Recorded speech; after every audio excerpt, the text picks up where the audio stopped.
Hey, welcome to the Fabidol channel. Today I'm going to show you how I make an extremely accurate, scaled up version of one of these.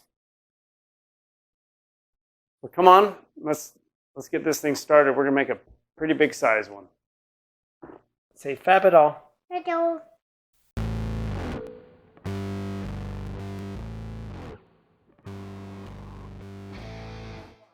Let's go.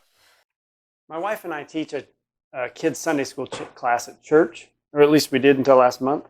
And the kids are growing up and moving to another class, and we're doing something else. So we wanted to do something really special for them, kind of a going away. And then we also thought, let's incorporate this into some neighbor gifts. I've always wanted to do something crazy for the kids of our class at the end of the year, and this year we did it.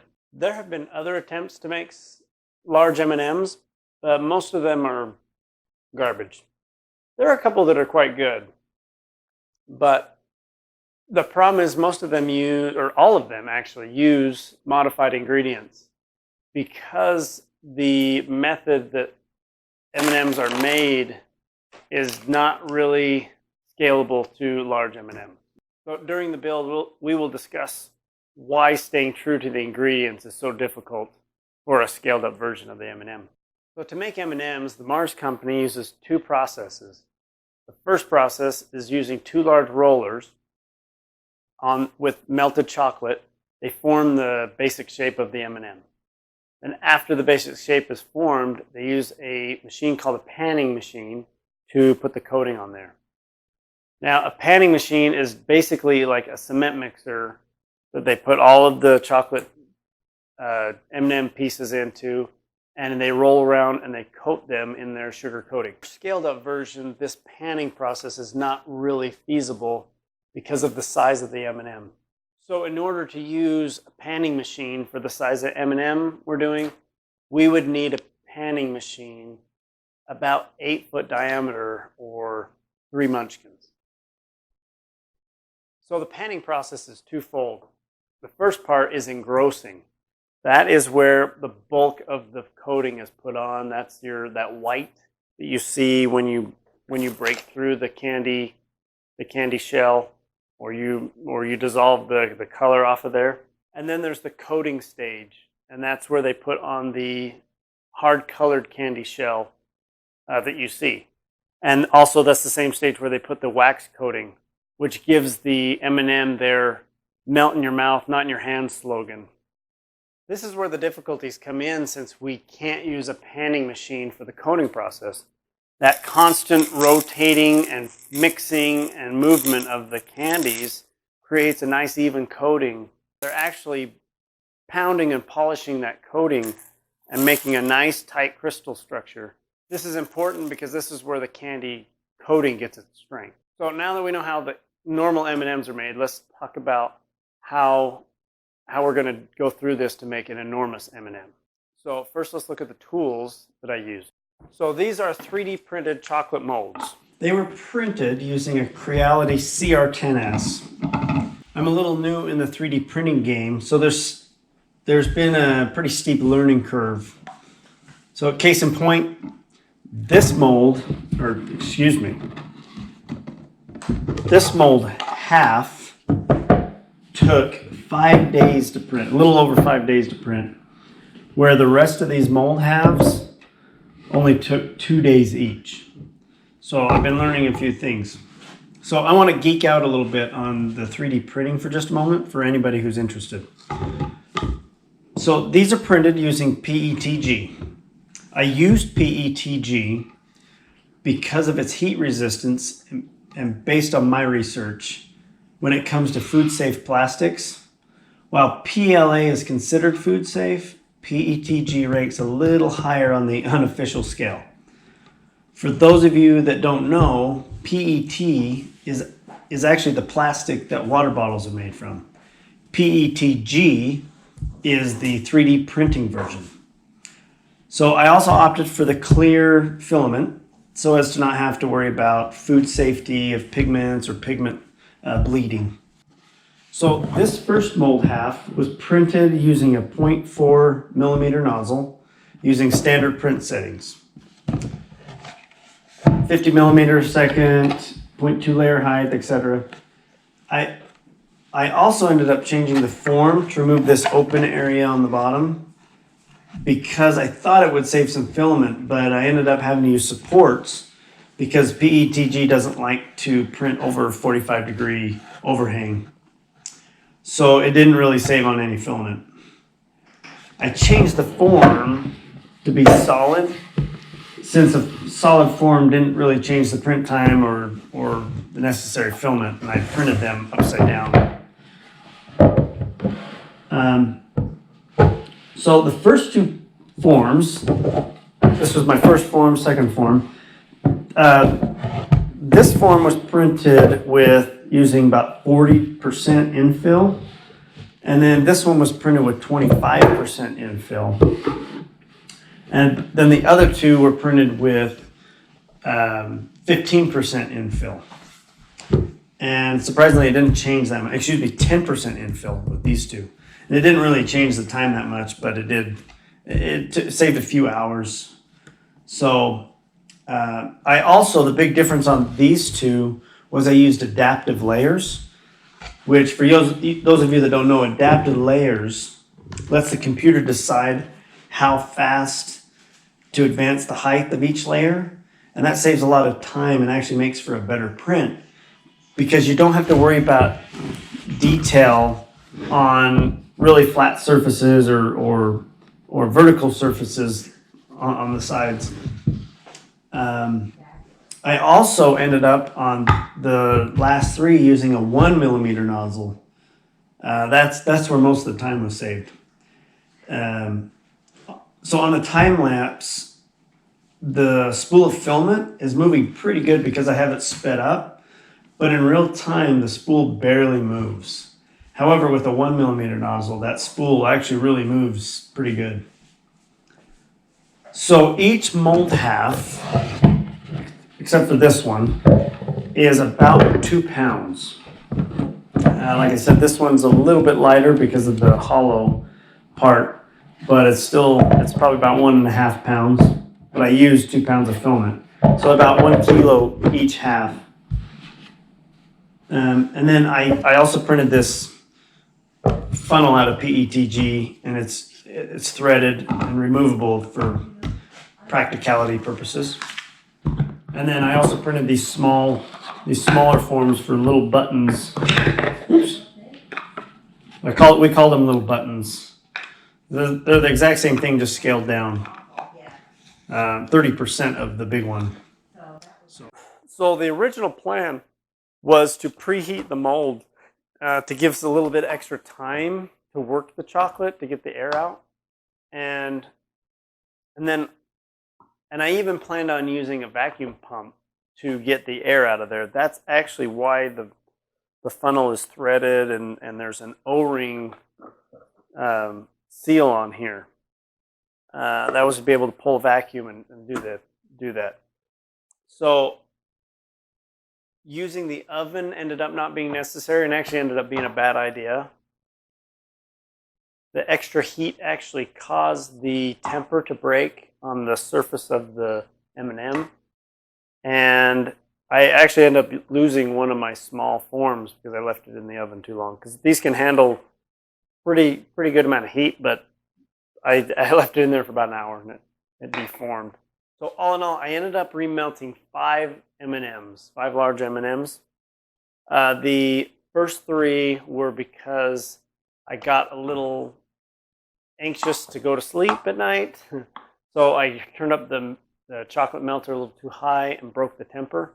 So when I poured it in, it wasn't tempered. And actually, it looked really cool. It was like this white and brown layered mix of M&M. It wasn't very stable. It broke apart easily, but that was pretty neat. But it was terrible. So I remelted that. And then there was one that was, the surface of it was so bad and chalky and I believe it was from preheating the mold. That's when I decided not to preheat the mold anymore, that it was probably causing more problems. And then the last one was because I got impatient trying to pull it out of the mold and I didn't wait long enough and it pulled it apart and made a gooey mess. The vacuum idea was a bust. I think it was a good idea, but it just didn't work. So On my first form, I had some issues on the print. I ended up going in and trying to repair it with a soldering iron, some filament, and I don't think I got it good enough to hold vacuum, so this one didn't hold vacuum really at all. And then on the second one, I got it better. I was able to hold about 25 inches of vacuum on it, but as you can see, air just kept coming. It never stopped pulling air out, and M&Ms ended up being more porous than if I were to just do it the old-fashioned way. So I ended up using just brute force and pounding them on the concrete in the garage to get that air out.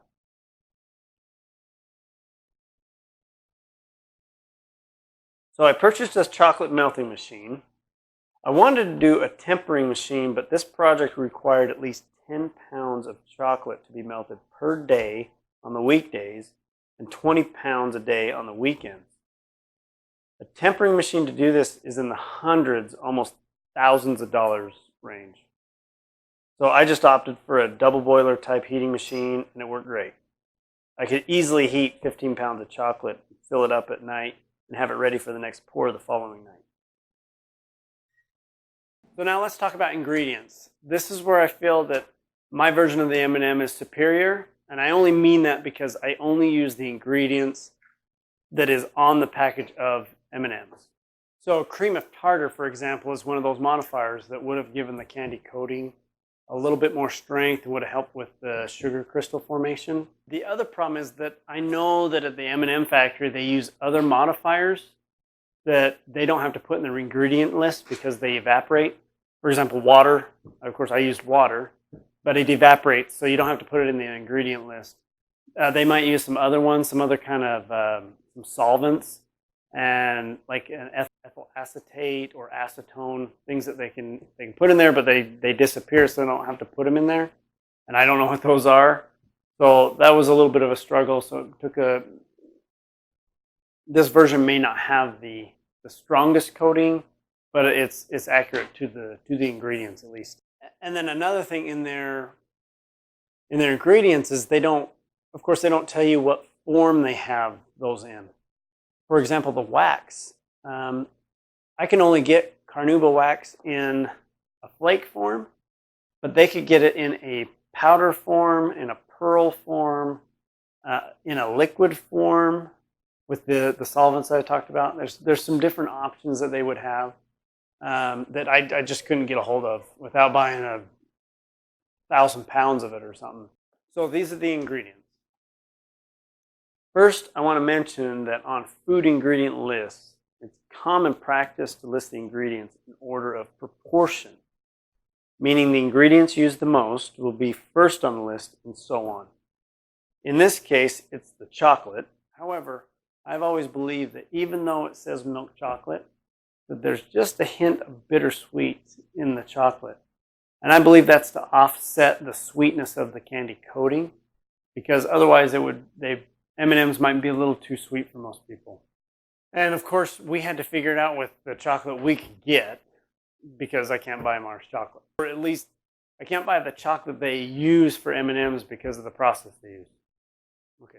So the next two ingredients are interesting, because if you look at them separately, then you would think table sugar and cornstarch. However, yes, powdered sugar.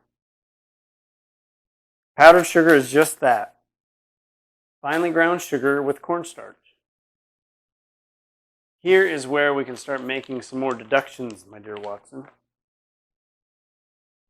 So the white part of the coating, which makes up the biggest visual part of the candy coating, it must just be royal icing, since basic royal icing is powdered sugar or sugar and cornstarch, powdered sugar and water. So, but let's dig a little deeper, my dear Watson. So corn syrup. Corn syrup by itself is quite ambiguous, but if we mix it with water, it actually will harden. So let's skip to coloring. I have no idea what the ratios of each of these colors are, and frankly, I don't care, because I need to modify how I will be coloring the giant M&Ms. I did have a eureka moment since I wasn't using a panning machine. I felt that spraying on the color would be the easiest way to get these colored, but that could affect the sheen and look. During my testing, I kept running into issues with trying to find the right color blend and how to apply it. I eventually gave up while trying during the testing phase and decided that I was just going to just go for it, and if whatever color it turned out, that's fine, because I was going through a lot of my test pieces. But I'm happy to announce that I may have actually uncovered a Mars company secret. I believe that Americolor Corp actually supplies the M&M colors. Each of these airbrush colors is perfectly matched to the original M&Ms, and I couldn't mix it any better. I only had to be careful with how much that I applied. But the colors like orange, blue, and yellow were spot on, and it was difficult to make them not work. Brown and red, I had to be careful I didn't overspray it, or else it just got too dark. But it was beautiful. So next we have Carnauba Wax. Yes, this is the same wax that is used to wax your car. But the wax that you use on your car has other things in it that would make it unsafe to eat. Carnauba wax comes from the Carnauba palm tree that grows in Brazil. It's difficult to work with since it is in a flake form, and I had to work with it to get it to a usable state.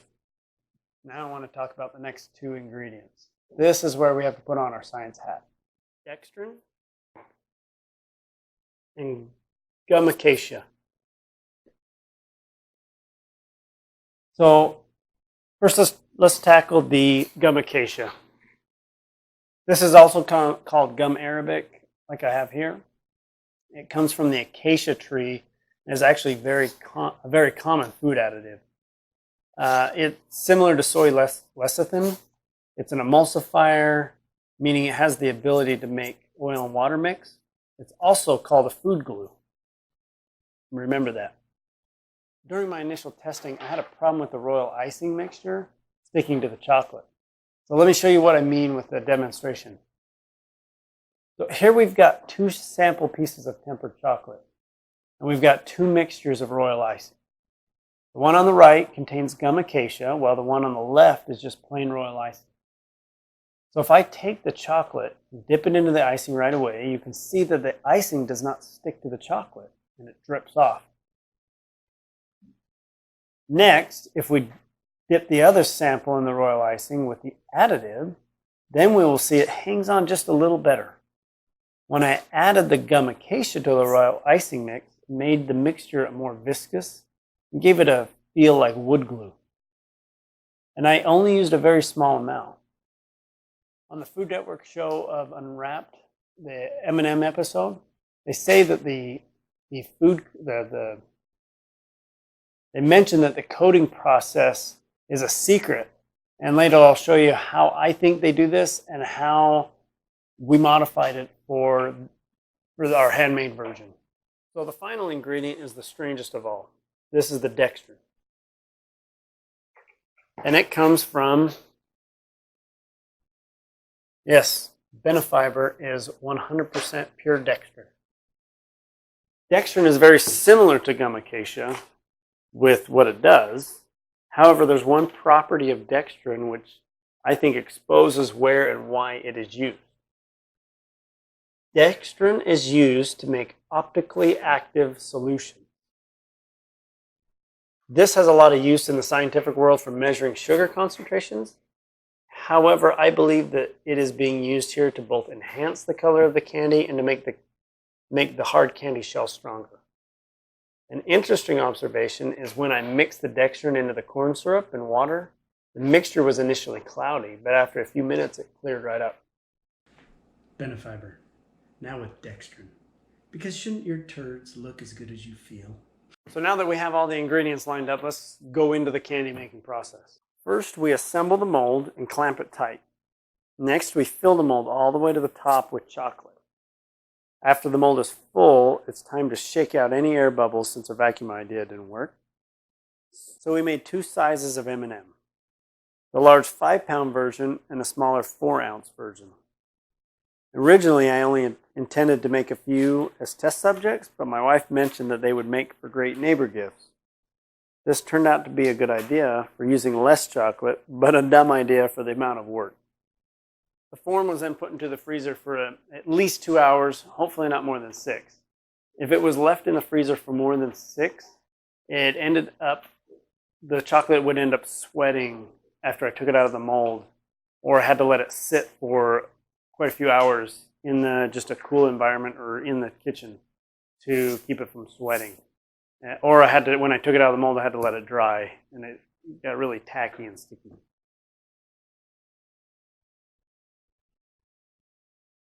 So once the chocolate got hard, it was time to take it from the mold, and that was easily done by breaking the mold and then tapping the mold on the counter and holding the chocolate, and then pop right out. And there was always some touch-up that had to be done, filling the surface air bubbles, and fixing that spot where the fill hole was, because that would always break out. But then we got to coating. Let's go over to the sweatshop to see how the servants are doing. So I can't say sweatshop. Can I say servant? What about newly remodeled indentured servant workspace? Let's go. So in our engrossing part of the process, each layer had to be done by hand, and it was very difficult to keep every layer smooth. Remember where I talked about the secret to the first coating? This is what I figured out. So the gum Acacia doesn't have the ability to stick directly to the chocolate. It needs an emulsion, needs something to grab onto. So the first layer was done with a small amount of icing and rubbing it into the chocolate until our hands melted the surface of the chocolate. This made a chocolate icing emulsion that gave the next layer something to bite into. I think that the factory uses a little bit of hot air to just soften the surface of the chocolate while it's spinning in the machine. This has the same effect as what we were doing. It is also possible that they were using only the gum Acacia in the first few layers. We used it in all the royal icing since it also made the viscosity of the mixture more manageable, and I could add less water. All in all, we did 15 coats of royal icing, and I did a test with the icing by taking a piece of paper and coating a piece of paper, some thick craft paper, and then testing it with a coating thickness gauge. And you do this by putting a piece of metal behind the paper and the coating, pressing down, and it tells you what thickness that is. And I was able to determine that each coat is producing about anywhere from 5 to 10 thousandths of an inch coating. So with the 15 coats, so that means I'm getting anywhere from 75 to 150 thousandths of an inch of coating. I think it's a little thicker because I had a couple coats that I put on really thick, and the first 5 coats were a little bit lighter because I was really trying to work in build that first emulsion layer. But all in all, I'm probably about 150 thousandths, I'm guessing. Maybe 125, 135. So that's an eighth of an inch of coating for the thing. And that was verified by one I accidentally broke. That's about how thick it was. So there's a reason behind why there's so much coating. One of them is, while I was doing the testing, I noticed that I had some cracking on the candy coating. As the candy sat, I noticed that fissures were developing in the candy coating. And I did some testing to figure out what was going on, and I found out that it was the heat was making it expand. So the coating thickness of an M&M is about just under 10,000ths of an inch, which is a little less than a human hair. So once we scaled up, we're about to the scaled version of an original M&M. That's the first way we combated the pressure inside of the candy. The second was temperature. We turned the kitchen into a tropical paradise. I turned up the heat in the kitchen to about 75 to 80 degrees. I did that left it like that for a while to make sure that the chocolate had acclimated to it and made sure that it was expanded as far as I could. Chocolate melts at 85 degrees, so it was really a tough temperature to maintain before the coating process. We were coating and still pouring chocolate at the same time. So it made handling the uncoated stuff and doing all the repairs and things really tough because you could only handle it for about 30 seconds before it got so bad. You had to put it back in the fridge. There were a lot of complaints during that time, but we got it done. And I think that made it very successful. So I would love to know what pressure is being exerted on that internal surface of the candy coating, but I could not find a rate of expansion for chocolate. So if you know that, please let me know in the comments. I would love to be able to calculate that accurately to see what kind of pressure we're seeing inside of there. So the final two layers of royal icing is where I decided to start adding some color and then airbrush to reinforce the color.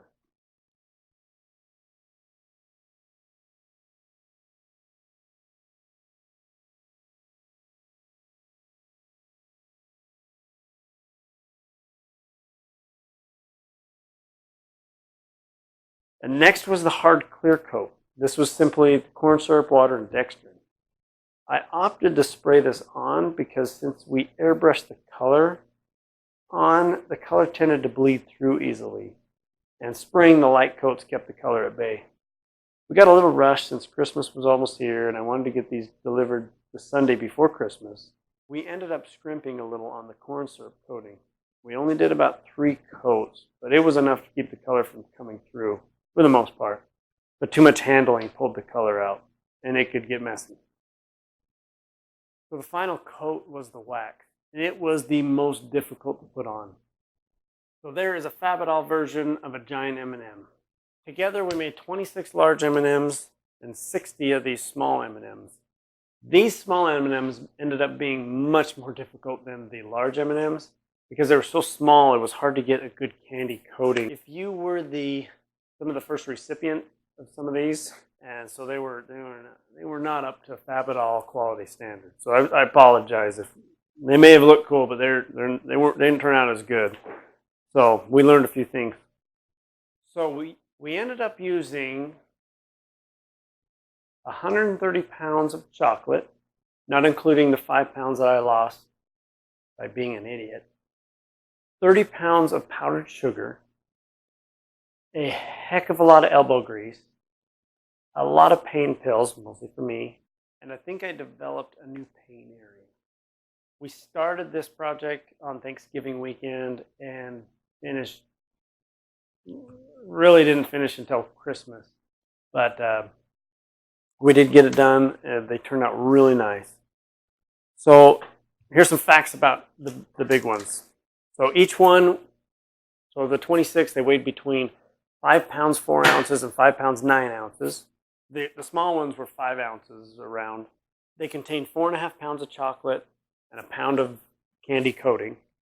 Each large M&M is the equivalent of 2.5 of these party-sized bags.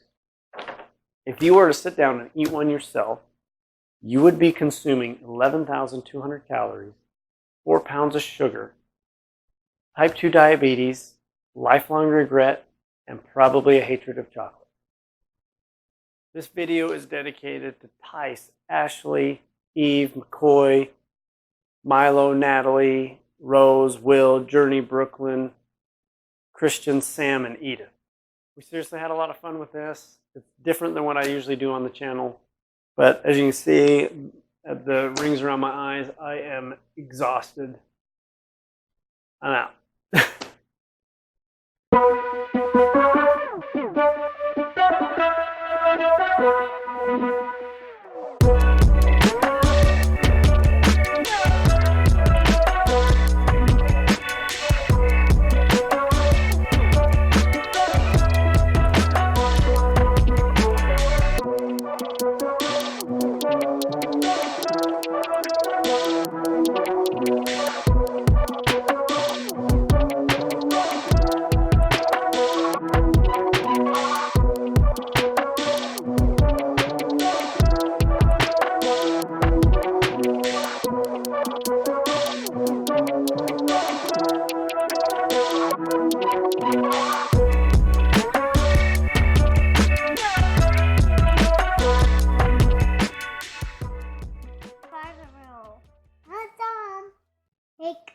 That's like,